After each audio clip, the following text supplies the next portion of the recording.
حاضرین، آج کا موضوع ہمارا چونکہ شہادت حضرت امیر مسلم ہے، آقا علیہ الصلوۃ والسلام نے پہلے ہی خبر دے دی۔ کیا؟ سنیے، حدیث کو امام ابو یعلا نے روایت کیا المسند میں، اور حدیث نمبر 871 امام بزار نے مسند میں، حدیث نمبر 1284 امام بیہقی نے دلائل النبوت میں، ابن حماد نے الفتن میں، فسوی نے، دیلمی نے، ابن اساکر نے، حارث محدث حارث نے، ابن کثیر نے، اسقلانی رحمہ اللہ، کثیر تعداد جنہوں نے یہ بیان کیا۔ توجہ ہے جی؟ سلامت نے۔ حضرت ابو عبیدہ بیان کرتے ہیں، قال رسول اللہ صلی اللہ علیہ وآلہ وسلم لا يزال امر امتی قائما بالقسط حتى يكون اول من يسلمه رجل من بنی امیہ۔ آقا علیہ الصلوۃ والسلام نے فرمایا کہ میرا دین انصاف پر قائم رہے گا یہاں تک کہ پہلا وہ شخص جو میرے دین میں درار ڈالے گا، جو میرے دین میں پہلا وہ شخص جو میرے دین پہ حملہ کرے گا اور دین میں درار ڈالے گا، وہ شخص بنو امیہ کا ہوگا۔ پہلا وہ شخص جو دین میں درار پیدا کرے گا وہ بنو امیہ کا ہوگا۔ کہاں کا بولیے؟ تو حاضرین، بنو امیہ نے یہ سارے حالات جب پیدا کر دیے اور دین کو تباہ و برباد کر کے سنت کو مٹانا شروع کر دیا۔ کیا؟ چونکہ امام حسین علیہ السلام تو اس صلح نامے پہ پابند رہے نا، وہ پابند نہیں رہے، امام حسین پابند رہے۔ تو جیسے ہی دور یزید شروع ہوا، امام حسین علیہ السلام آپ کو عراق کی طرف سے خط آنا شروع ہو گیا۔ کیا آپ حضور یہاں تشریف لائیں، ہم آپ کی بیعت کریں گے؟ آپ کی بولیے، اور آپ دوبارہ سے وہ نظام محمدی، نظام مصطفی زندہ کریں جو حضور علیہ الصلوۃ والسلام نظام دے کے گئے۔ امام حسین علیہ السلام اس وقت مدینہ میں تھے۔ کہاں بولیے؟ مدینہ میں۔ بہت سارے خطوط جب آ گئے اہل عراق کی طرف سے تو آپ نے فیصلہ فرمایا کہ میں قیام حق کے لیے کھڑا ہوں گا۔ قیام حق کے لیے ہماری گفتگو پچھلی محفلوں میں ہوتی رہی تسلسل کے ساتھ، میں ابھی صرف شہادت کا واقعہ آپ کو سناتا ہوں حضرت امیر مسلم علیہ السلام کا۔ تو ہمارے آقا حسین علیہ السلام نے فیصلہ جب فرما لیا عراق جانے کا، تو یاد رکھے ایسا نہیں ہے، یہ بہت بڑا الزام ہے امام پہ کہ امام نے کسی سے مدد ہی نہیں مانگی، کسی کو کہا ہی نہیں تو کوئی کیوں ان کے ساتھ چلتا؟ نہ، میرے امام جہاں بھی گئے یہ فرماتے رہے حل من ناصر ینصرنا، ہے کوئی مددگار جو ہمارے مشن کی مدد کرے گا؟ ہر جگہ یہ فرماتے رہے، ہر جگہ۔ لیکن یاد رکھو، کل میں نے ایک جملہ بولا تھا کہ امام وہ نہیں ہوتا، امام جو وقت پہ صحیح فیصلہ نہ کر سکے اور جب نقصان ہو جائے تو ہاتھ ملتا رہے اور پچھتاتا رہے۔ امام وہ ہوتا ہے جو بر وقت بر حق فیصلہ کرے، جو بر وقت بر حق فیصلہ کرے۔ جب ہر کوئی اپنے قبیلے کو بچانے کی فکر میں تھا، حسین اس وقت دین کو بچانے کی فکر میں تھے۔ ہر کوئی یزید سے ڈر رہا تھا اور حسین جی میرے بیٹے جی واقعی سنا رہا، واقعی سنا، آپ سلامت رہے۔ جب ہر کوئی یزید سے ڈر رہا تھا، حسین صرف خدا سے ڈر رہے تھے۔ جب ہر کوئی اپنی جان بچانے کی کوشش کر رہا تھا، حسین دین پر اپنی جان لٹانے کی کوشش کر رہے تھے۔ امام کون ہوتا ہے آپ کو فرق پتا چلا یا نہیں؟ تو میرے امام نے اہل مدینہ سے بات کی، لیکن اہل مدینہ میں نے آپ کو بتایا کل بھی صحیح بخاری سے کہ وہاں گلی گلی محلے جو مولوی طبقہ تھا وہ لوگوں کو یہی کہتا تھا یزید کی بیعت نہ توڑنا، یزید کی بیعت نہ توڑنا، یزید کی بیعت اللہ کی بیعت ہے۔ یہ صحیح بخاری کے الفاظ ہیں، میرے نہیں۔ یزید کی بیعت اللہ کی بیعت، گلی گلی گلی گلی گلی گلی یہ ڈنڈورا پیٹا جا رہا تھا. میرے امام نے دیکھ لیا کہ یہاں مجھے مددگار نہیں ملیں گے، مددگار، تو آپ نے فیصلہ فرمایا کہ میں مکہ جاؤں گا. کہاں؟ مکہ. مکہ کا ارادہ فرما لیے، مکہ تشریف لے گئے. کہاں بولیے؟ مکہ تشریف لے گئے. مکہ میں آپ نے یاد رکھیں بہت سے قبائل کو بلایا، ان سے بات چیت کی، لیکن جب انہیں پتا چلا کہ یہ تو موت کا سفر ہے، جب تو یہ تو سب نے ساتھ چھوڑ دیا. امام کا ساتھ، نہ وہ زندہ رہے، نہ ان کی بیویاں زندہ رہیں، نہ ان کے بچے زندہ رہے، لیکن مفاد پرستی کی لعنت تو چہرے پہ ملی گئی کہ نہیں؟ لعنت مفاد پرستی کی. جب اہل مکہ سے آپ کو کوئی قافلہ نہیں ملا اور آپ کے ساتھ صرف آپ کے اہل بیت اور چند رفقا آپ کے 72 کی تعداد میں، کتنے؟ 72 کی تعداد. جب آپ نے فیصلہ فرمایا تو حضرت عبداللہ ابن عباس جو امام حسین علیہ السلام کے چچا لگتے ہیں، امام حسین علیہ السلام کے، انہوں نے کہا کہ اے شہزادے، آپ اگر واقعی فیصلہ کر چکے ہیں تو پہلے کوئی اپنا سفیر بھیج دیں، پہلے کو اپنا، کیونکہ عراق والوں کی بیعت بڑی کمزور ہے، عراق والوں کی بیعت بڑی کمزور ہے، بیعت کرتے ہیں ادھر سے بے وفا ہو جاتے ہیں، تو ان کی بیعت بڑی کمزور ہے، تو آپ کو اپنا سفیر بھیج دیں، اپنا. میرے امام نے فرمایا کہ یہ درست فیصلہ ہے. آپ نے اپنے سفیر کے طور پر اپنے، سبحان اللہ، اپنے چچا زاد بھائی حضرت مسلم بن عقیل کا انتخاب فرمایا. حضرت عقیل جو ان کے والد تھے نا، مسلم بن عقیل کے والد حضرت عقیل، یہ مولا علی کے سگے بھائی ہیں. مولا علی کے عقیل بن ابی طالب، عقیل بن ابی طالب، آہا، اور یہ علی بن ابی طالب، یہ حسین بن علی بن ابی طالب. مجھے بڑا لطف آتا ہے کہ کسی کا بھی نام لے لو بیچ میں ابو طالب ضرور آتے ہیں. ابو طالب کے بغیر نہ علی کا ذکر، نہ حسن کا ذکر، نہ حسین کا ذکر ہے. لیکن یہ مولوی طبقے کے شر سے اللہ بچائے، انہوں نے مولا علی کی نفرت کو حضرت ابو طالب کے خلاف استعمال کیا اور کہا چونکہ ہمارے کان میں کلمہ نہیں پڑا ہم نہیں مانتے. کیا؟ وہ ہمارے ایک دوست ہیں تو کہتے ہیں کہ میں ایک جگہ خطاب کر رہا تھا تو وہاں کچھ علماء سو آ گئے، برے علماء آ کے کہتے حضرت ابو طالب کے ایمان پر کیا دلیل ہے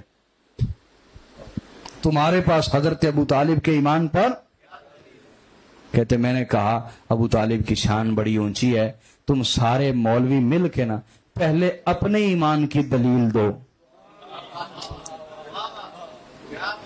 پہلے. وہ کہتے جی اشہد ان لا الہ الا اللہ و اشہد ان محمد عبدہ و رسولہ، لو ہم نے کلمہ پڑھا، ہم مسلمان ہو گئے، ہم مومن ہیں. انہوں نے کہا نا یہی تو منافق پڑھتے تھے. قرآن میں پوری سورت ہے سورہ منافقون، یہ تو منافق بھی پڑھتے تھے. دلیل کیا تمہارے پاس کہ تم واقعی مومن ہو؟ کیوں بھائی دلیل کیا؟ یہ دلیل تو نہ ہوئی، یہ تو منافق بھی پڑھتے تھے. بات سمجھ آ رہی کہ نہیں آ رہی؟ ہائے ہائے. تو یہ ایک بات یاد رکھ لو، جو حضرت ابو طالب کے ایمان پہ دلیل مانگے اسے کہ پہلے اپنے ایمان کی دلیل دے. میں تیری بات پہ کیوں توجہ دوں؟ میں تیری بات پہ، ابو طالب کی شان پہ اعتراض نہ کر. جب قیامت کا دن آئے گا تب تجھے پتا چلے گا کہ اس دن سب کو کلمہ ہی ابو طالب پڑھا رہا ہوگا علیہ السلام. سبحان اللہ. توجہ دی. حضرت موسیٰ علیہ السلام، حضرت اللہ نے ہر عورت کا دودھ حرام کر دیا. قرآن میں نا فحرمنا علیہ المراضی، ہم نے ان پر ہر عورت کا دودھ حرام کر دیا. کیوں؟ کافر عورتیں تھیں. کیا؟ اللہ نے فرمایا نہ، موسیٰ کے پیٹ میں